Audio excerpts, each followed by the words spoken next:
শালতোড়ায় অভিষেক বন্দ্যোপাধ্যায়ের জনসভা অনুষ্ঠিত হবে আর কিছুক্ষণের মধ্যে এবং সেই জনসভায়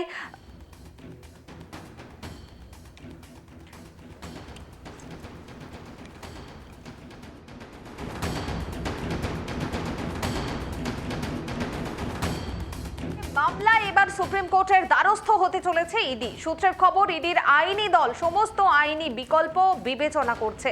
এজলাসে চরম বিশৃঙ্খলার কারণে কলকাতা হাইকোর্ট শুক্রবার মামলার শুনানি করতে পারেনি। আগামী 14ই জানুয়ারি পর্যন্ত আইপ্যাকে তল্লাশি নিয়ে ইডি এবং তৃণমূলের জোড়া মামলার শুনানি মুলতুবি করে দেন বিচারপতি শুভ্রা ঘোষ। বিচারপতি শুভ্রা ঘোষের এজলাসে আগামী 14ই জানুয়ারি জোড়া মামলার শুনানি রয়েছে। বিস্তারিত জানবো এই মুহূর্তে আমার সঙ্গে টেলিফোন লাইনে রয়েছেন আমাদের প্রতিনিধি রিমিক। আইপ্যাকে তল্লাশি নিয়ে মামলায় এবার সুপ্রিম কোর্টের দ্বারস্থ হতে চলেছে ইডি, কি জানা যাচ্ছে বিস্তারিত? একদমই, দেখো গতকালকে যে আইপ্যাকের যে তল্লাশির ঘটনা, সেখানে যে জোড়া মামলা হয়েছিল ইডির পক্ষ থেকে এবং তৃণমূলের পক্ষ থেকে, সেই মামলার শুনানি হওয়ার কথা ছিল বিচারপতি শুভ্রা ঘোষের এজলাসে, কিন্তু চরম বিশৃঙ্খলার কারণে বিরক্ত হয়ে বিচারপতি শুনানি না করেই উঠে চলে যান এবং তারপরে 14ই জানুয়ারি অব্দি মুলতবি করে দেয় সেই জোড়া মামলা। কিন্তু তারপরেও ইডি মরিয়া ছিল যে গতকালকেই সেই শুনানি করার জন্য, তাই তারা জরুরি ভিত্তিতে অন্য বিচারপতির বিশেষ বেঞ্চ গঠন করে সেখানে শুনানির জন্য ভারপ্রাপ্ত প্রধান বিচারপতি সুজয় পালের কাছে আবেদন করেছিল। কিন্তু সুজয় পাল সেটা পরিষ্কার সেই ইডির এই আবেদন হস্তক্ষেপ করেনি। তিনি জানিয়ে দেন এটা যেহেতু জুডিশিয়াল সিদ্ধান্ত বা অর্ডার, সেই কারণে তিনি এতে কোনো হস্তক্ষেপ করবেন না। অর্থাৎ বিচারপতি শুভ্রা ঘোষের এজলাসে 14ই জানুয়ারি এই জোড়া মামলার শুনানি হবে। তারপরে যেটা এখন ইডি সূত্রে যেটা খবর পাওয়া যাচ্ছে যে ইডি এখানেই থেমে না, এবার এই জল গড়াতে চলেছে সুপ্রিম কোর্ট পর্যন্ত। কেননা সুপ্রিম কোর্টের নির্দেশেও কিন্তু সুপ্রিম কোর্টেও কয়লা কেলেঙ্কারি এই মামলা হয়েছে, সুপ্রিম কোর্ট একাধিক অর্ডার দিয়েছে।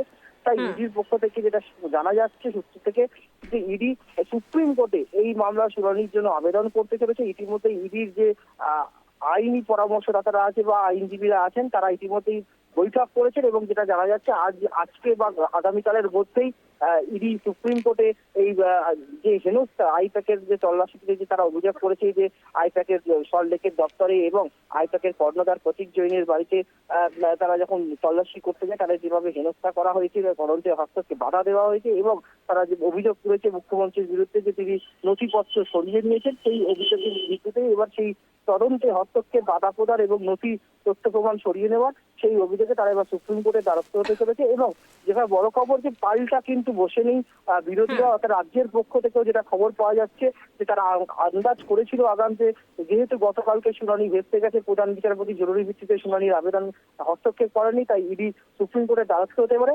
সেই আন্দাজ করে রাজ্যের পক্ষ থেকেও যেটা জানা যাচ্ছে যে রাজ্যের পক্ষ থেকেও সুপ্রিম কোর্টে ক্যাভিয়েট দাখিল করা হয়েছে, যাতে ইডি মামলা করলে একতরফা শুনানি না হয়, সেই জন্য আগে থেকে রাজ্যও কিন্তু ক্যাভিয়েট দাখিল করেছে সুপ্রিম কোর্টে। ফলে এবার বলা যায় যে হাইকোর্টের গণ্ডি পেরিয়ে এবার কিন্তু সুপ্রিম কোর্টেও কিন্তু এই আইপ্যাকের যে ইডির তল্লাশি ঘিরে যে অভিযোগ, পাল্টা অভিযোগে যে ইডি এবং তৃণমূল বা পুলিশের যে মামলা, সেই মামলা কিন্তু এবার সুপ্রিম কোর্টেও গড়াতে চলেছে। আবারও জানিয়ে রাখছি, সুপ্রিম কোর্টে যাওয়ার প্রস্তুতি নিচ্ছে ইডি। পাল্টা একতরফা শুনানি আটকাতে রাজ্যের পক্ষ থেকে গতকাল রাত্রেই নাকি সুপ্রিম কোর্টে ক্যাভিয়েট দাখিল করা হয়েছে, সেই খবর কিন্তু সামনে আসছে। পুনামি, বেশ ধন্যবাদ রিমিক। অর্থাৎ যে খবরের দিকে আমাদের নজর রয়েছে, আইপ্যাকে তল্লাশি মামলায় সুপ্রিম কোর্টে এবার যেতে চলেছে ইডি। ইডির আইনি দল সব আইনি বিকল্প খতিয়ে দেখছে এবং হাইকোর্টে এজলাসে বিশৃঙ্খলার জেরে শুনানি মুলতুবি হয়ে যায়। বিচারপতি শুভ্রা ঘোষ 14ই জানুয়ারি পর্যন্ত শুনানি স্থগিত করেন। আইপ্যাকে তল্লাশি সংক্রান্ত জোড়া মামলা মুলতুবি হয়ে যায়। শুক্রবারই শুনানির জন্য মরিয়া চেষ্টা করে ইডি।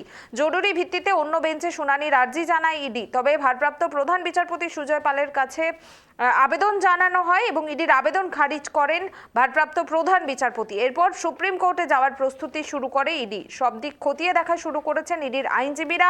আজই সুপ্রিম কোর্টে আবেদন হতে পারে, এমনটা কিন্তু সূত্র মারফত জানা যাচ্ছে।